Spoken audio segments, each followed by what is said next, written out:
Bhadrak wild life division तरफ सात भौणी ठारे विश्व वन दिवस पालित होइछि। एही अवसर में सात भौणी ठारे एक भव्य कार्यक्रम आयोजन करा जायतिला। एही कार्यक्रम में जिला वन्यप्राणी वनखंड अधिकारी सौभाग्य कुमार साहू, जिला शिक्षा अधिकारी राजेंद्र नायक, अतिरिक्त जिला कंजरभेटर मधुस्मिता दास सह रेंजर पीताम्बर नायक उपस्थित थिले। एही अवसर में 5टी विद्यालयर छात्र छात्री मानक मध्य परिवेश संबंधी क्विज प्रतियोगिता आयोजन करा जायतिला। कृति छात्र छात्री मानकु पुरस्कृत करा जायतिला।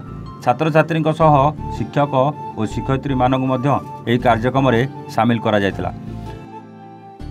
प्रत्येक वर्ष मार्च मास 21 तारिख को विश्व वन दिवस भाव पालन होछि। एही अवसर में विभिन्न विद्यालयर छात्र छात्री को परिवेश सुरक्षा और जंगल सुरक्षा दिगरे सचेतन करा जाउछि।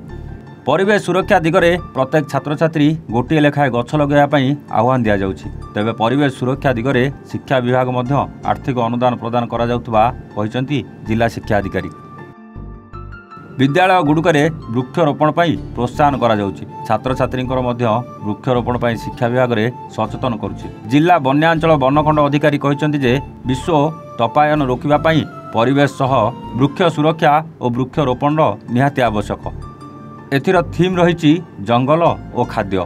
सचेतनता ठीक भाव कार्यकारी हेबा निहाती आवश्यकता रही। हाँ, आज तो विश्व वन दिवस सबुआड़े यहाँ पालन करा जाउछि। पृथ्वी सारा आम भी ये पालन करुँच।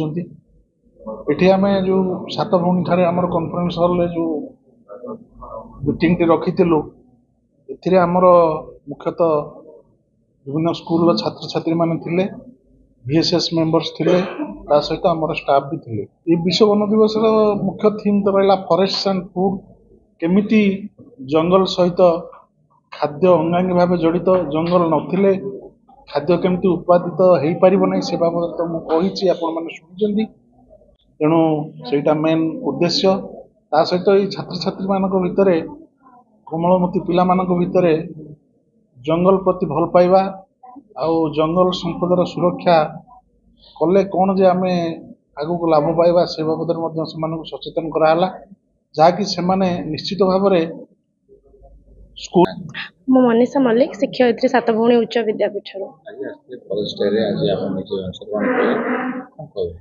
निश्चित भाव में आज ओडिशा सरकार तरफ एक समस्त को जना आज विश्व वन दिवस मार्च 21 को आम पालन करती। तो से उपलक्षे आज फॉरेस्ट डिपार्टमेंट तरफ गोटे क्विज कंपटीशन विभिन्न प्रकार अवेयरनेस प्रोग्राम गोटे आयोजित होता।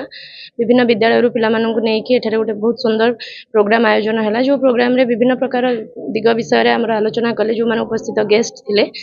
भितर सबुठ बड़ जिनस था जोटा कि आम फॉरेस्ट को किपर भाव में आगू जोटा कि आस्ते आस्ते आम कमी जाऊँगी समाज गछर संख्या से बाबद आमको विशेष भाव में ध्यान दिमको परामर्श दिगला। भद्रकरू सुब्रकांत राउतराय रिपोर्ट, A1 ओडिशा।